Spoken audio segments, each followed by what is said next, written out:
Alors je me retire. C'est ce qu'a dit Luc en me tendant les papiers de divorce après que je lui ai dit que notre fils avait un cancer pédiatrique. J'avais pensé que l'apprentissage du cancer de son fils changerait son cœur. Je croyais qu'ils diraient luttons ensemble. Mes espoirs ont été brisés. Théo est parti le lendemain me laissant stupéfaite. 10 ans plus tard, Théo réapparut soudainement devant moi. Sa réaction en apprenant ma situation actuelle était « Je suis Genesis, j'ai 35 ans. J'ai épousé Théo à l'âge de 23 ans. J'étais nerveuse lors de mon premier mixer, mais Théo m'a parlé de manière proactive et nous avons passé un bon moment. Je pensais que cela se terminerait juste ce jour-là, mais il a demandé mes coordonnées et nous nous sommes rencontrés en tête-à-tête. Lorsque nous sommes rencontrés, Théo a beaucoup discuté, et nous avons passé un bon moment.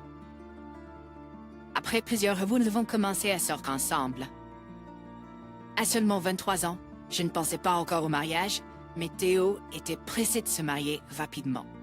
Et en fait, il m'a demandé en mariage au bout de 6 mois de relation. Je pensais que c'était un peu tôt pour se marier, après seulement 6 mois de relation, mais j'aimais passer du temps avec Théo. Il était gentil et me faisait penser que je pourrais avoir une vie de couple heureuse avec lui. Alors j'ai accepté.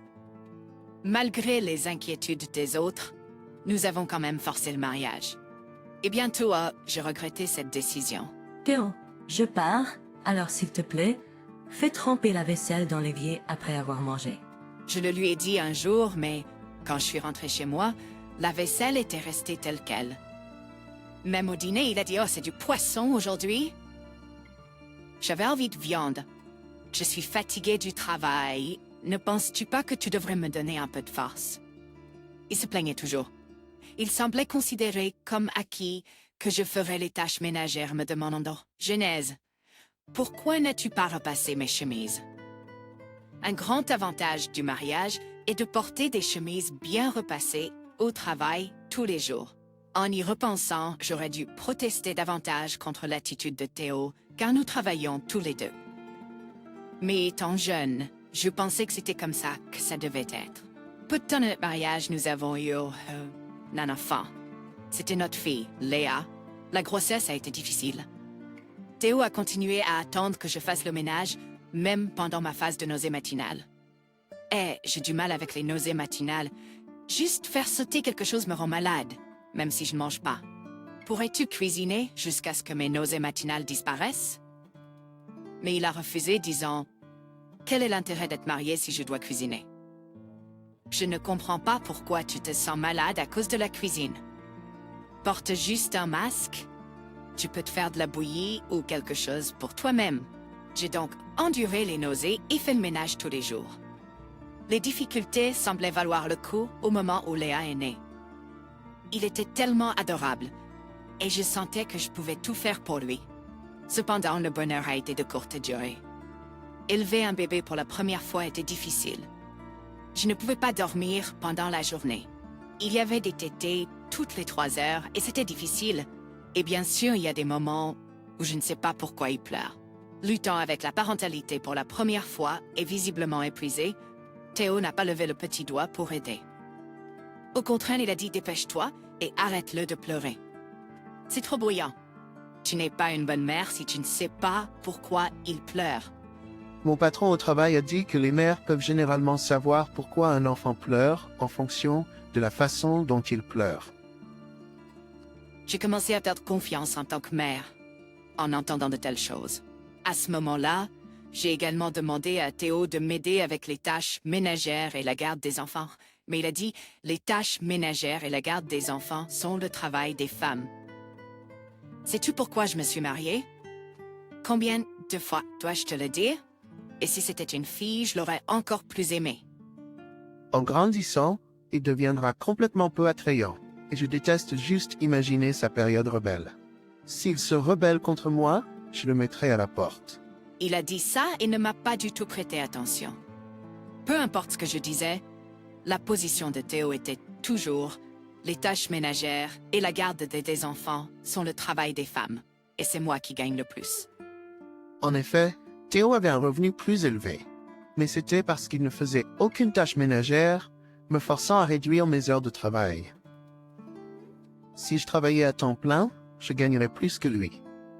Malgré cela, Théo se vantait toujours de son revenu. Cela m'a profondément attristé que Théo ne m'aide pas avec les tâches ménagères ou la garde des enfants. Mais ce qui était encore plus déchirant, c'était son manque d'amour pour notre cher fils, Léa.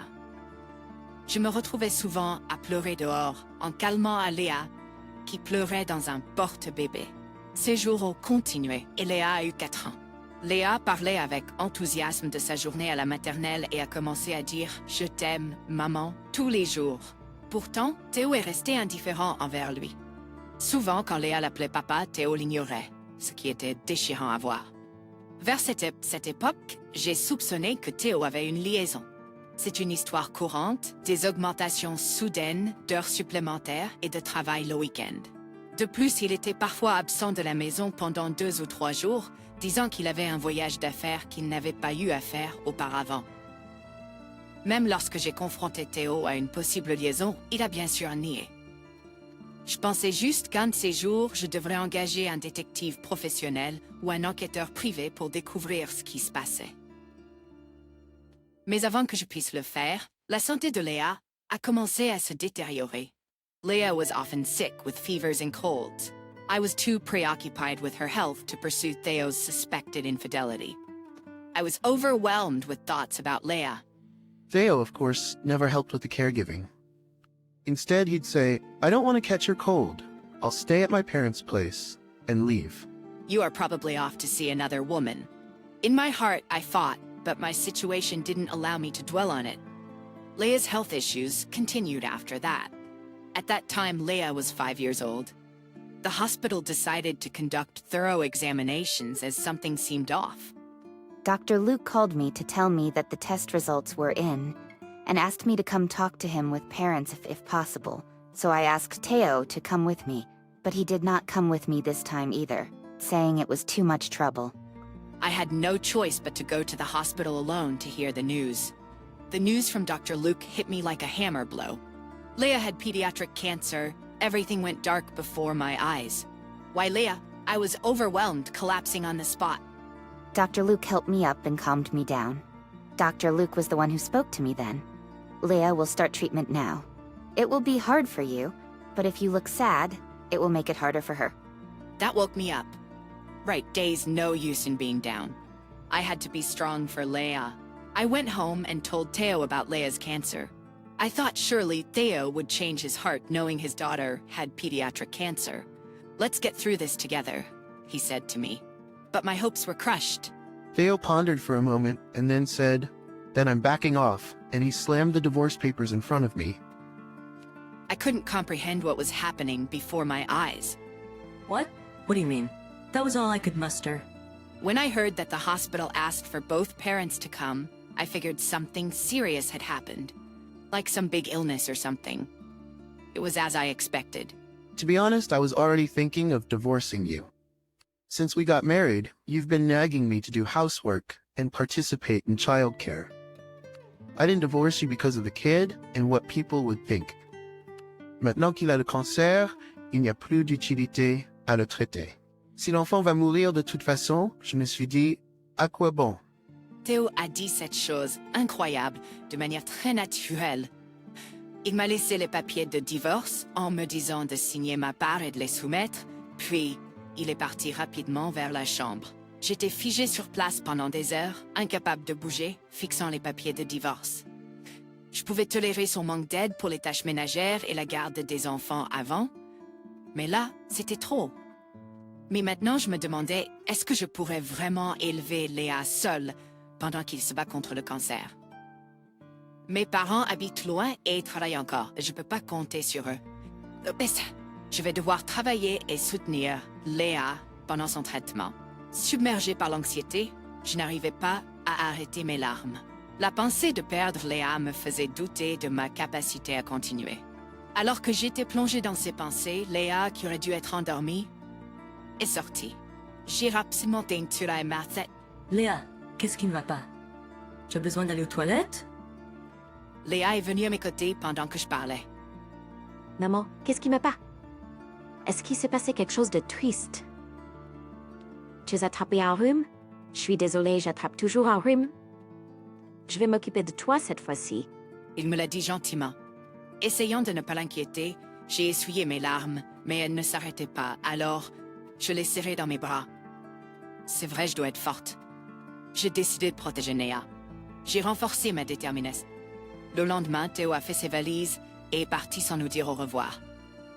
Puis 10 ans ont passé. J'étais en train de faire des courses au centre commercial quand j'ai entendu « Je t'ai enfin trouvé ». En me retournant, c'était Théo.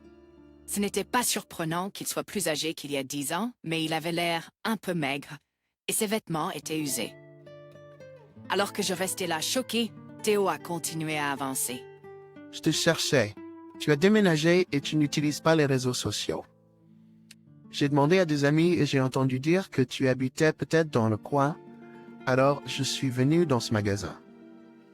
Qu'est-ce que tu veux maintenant? J'ai demandé. Je suis ton ex-mari. Alors pourquoi tu me traites comme un étranger? Tu es toujours seul de toute façon, non? Je ne pense pas que quelqu'un voudrait épouser une grincheuse comme toi, et tu dois être seul maintenant que tu n'as plus d'enfant. Commençons à nouveau. Tu n'as que 35 ans. Tu peux encore avoir un autre bébé. Et que continuer à border, Snake. Théo s'était remarié au cours des 10 dernières années, mais n'avait pas date d'enfant, et a divorcé Vess. Il s'est divorcé à nouveau. Il a souri.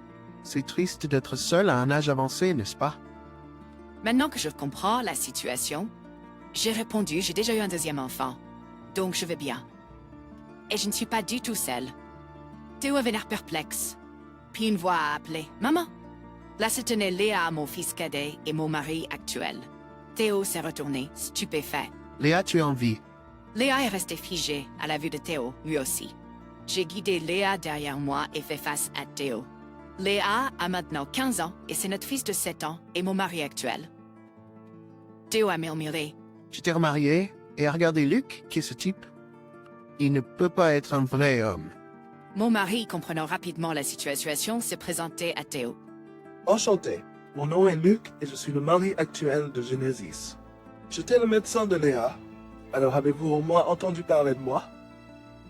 Ou n'avez-vous jamais entendu parler de moi, parce que vous ne vous êtes jamais soucié de votre famille? C'est vrai, j'avais épousé le docteur Luc, le médecin de Léa. Il a toujours été compatissant envers Léa et m'a soutenu, même après mon divorce avec Théo, et il m'écoutait toujours quand j'étais seule et en difficulté. J'avais développé des sentiments pour le docteur Luc, mais notre relation en tant que mère de patient et médecin m'a empêché de lui avouer. Cependant, une rencontre privée fortuite et un repas ensemble ont conduit à notre relation, et il m'a ensuite demandé en mariage. Léa, qui aimait passer du temps avec le docteur Luc, s'est rapidement attachée à lui et j'ai joyeusement accepté la demande en mariage. Le docteur Luc était un merveilleux mari et médecin. Et Théo semblait croire que Léa était décédée, mais grâce à un traitement dévoué, la maladie de Léa a été guérie. La maladie de Léa a été complètement guérie. Il est maintenant en bonne santé et plein de vie. Après la guérison de Léa, nous avons été bénis avec un deuxième enfant. Théo s'est effondré sur place, disant marié à un médecin.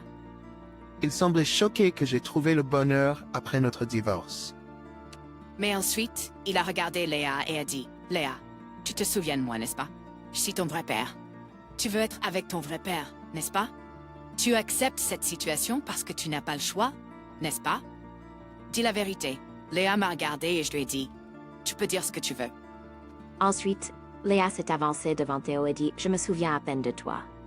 Mais je me souviens qu'il y avait un homme à la maison quand j'étais petite qui ne faisait rien et m'ignorait et qui rendait toujours ma mère triste.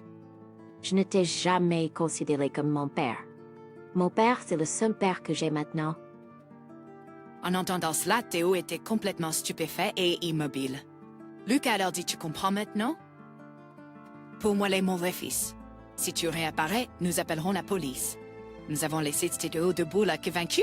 Après, j'ai appris la situation de Théo quand ses parents ont appelé, demandant si je voulais reconsidérer de me remettre avec leur fils. La raison du remariage et du divorce de Théo était son infidélité. Et maintenant, Il a du mal à payer la pension alimentaire. Tu as un bon travail et tu viens d'une famille riche. Tu peux sûrement aider, ont-ils dit. Mais bien sûr, j'ai refusé. Théo travaille maintenant à plusieurs emplois pour payer la pension alimentaire. Ce n'est plus mon problème. Je me suis assise et j'ai raccroché. En retournant au salon, mes fils et mon mari avaient l'air inquiets, probablement en voyant mon visage bouleversé. Maman, qu'est-ce qui ne va pas? Qui était au téléphone? Est-ce qu'il s'est passé quelque chose? Ils ont demandé? J'ai répondu avec un sourire. Non, c'était juste un mauvais numéro. Ces jours-ci, je suis tellement heureuse que ça me fait presque peur. Après tout, comme l'a dit Théo, je n'ai que 35 ans. En effet, je pense à avoir un autre enfant,